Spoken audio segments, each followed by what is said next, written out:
பெருந்தற்றே உலகவாம் பேரறிவாளன் திரு ஒப்புரவினால் உலகம் வாழுமாறு விரும்பும் பேரறிவாளியின் செல்வம் ஊர் மக்கள் அனைவரும் தண்ணீர் அருந்தி பயன்பெறும் நீர் நிறைந்த குளம் போன்றது.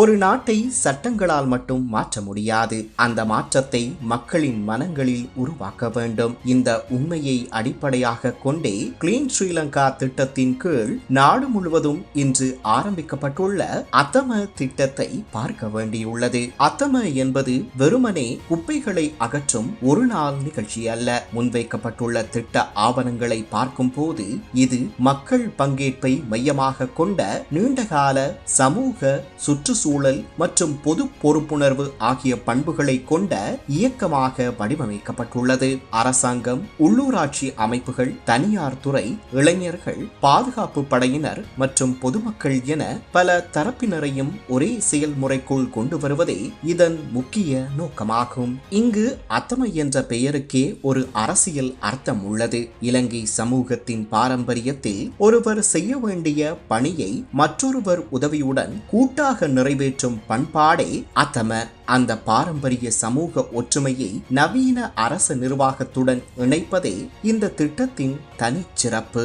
இதன் முக்கியமான அரசியல் மாற்றம் என்னவென்றால், நாட்டை சுத்தமாக வைத்திருப்பது அரசாங்கத்தின் கடமை என்ற மனப்பான்மையிலிருந்து நமது சுற்றுச்சூழலை பாதுகாப்பது ஒவ்வொரு குடிமகனின் பொறுப்பு என்ற மனப்பான்மைக்கு நகர்த்த முயற்சிப்பதாகும். திட்டத்தின் நோக்கங்களில் நகரங்கள், கிராமங்கள் மற்றும் வீதிகளை சுத்தப்படுத்துதல் மட்டுமல்லாமல் மரநடுகை, நகர்ப்புற காடுகள், மூலிகை தோட்டங்கள், ஆறுகள், குளங்கள், கடற்கரை பகுதிகள், வன விலங்கு வாழிடங்கள் மற்றும் சுற்றுச்சூழல் முக்கியத்துவம் வாய்ந்த இடங்களை பாதுகாப்பதும் அடங்குகிறது. அதே போன்று சுற்றுலா தளங்களை அழகுபடுத்துவதன் மூலம் சுற்றுச்சூழல் பாதுகாப்பையும் நாட்டின் சுற்றுலா பொருளாதாரத்தையும் இணைக்கிறது. இத்திட்டத்தின் மற்றொரு முக்கிய அம்சம் 4P அணுகுமுறை. அரசாங்கம், தனியார் துறை, பொதுமக்கள் மற்றும் இளைஞர்கள் இணைந்து செயல்பட வேண்டும் என்ற இந்த அணுகுமுறை அரசின் வளங்கள் மட்டுமே போதாது என்பதை ஏற்றுக்கொள்கிறது. குறிப்பாக இளைஞர்களை தலைமைத்துவ பொறுப்புக்குள் கொண்டு வருவது எதிர்கால சமூக மாற்றத்திற்கான முதலீடாக பார்க்கப்படலாம். மேலும் கிராம சேவகர் பிரிவுகளை அடிப்படையாக கொண்டு மக்களை ஒருங்கிணைப்பதும் தொடர்ச்சியான செயல்பாடுகளுக்காக செப்டம்பர் 19, அக்டோபர் 31, நவம்பர் 28 மற்றும் டிசம்பர் 26 ஆகிய அடுத்தடுத்த நாட்களை திட்டமிடுவதும் இது ஒரு நாள் புகைப்பட நிகழ்ச்சியாக இருக்கக்கூடாது என்பதை காட்டுகிறது.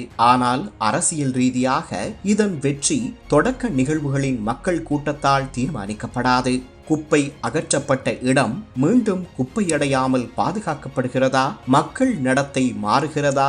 உள்ளூராட்சி அமைப்புகள் தொடர்ச்சியாக பராமரிக்கப்படுகிறதா என்பதே உண்மையான அளவுகோல். எனவே அத்தம வெற்றியடைய வேண்டுமெனில் அது ஒரு அரசாங்கத்தின் திட்டமாக மட்டும் இருக்கக்கூடாது.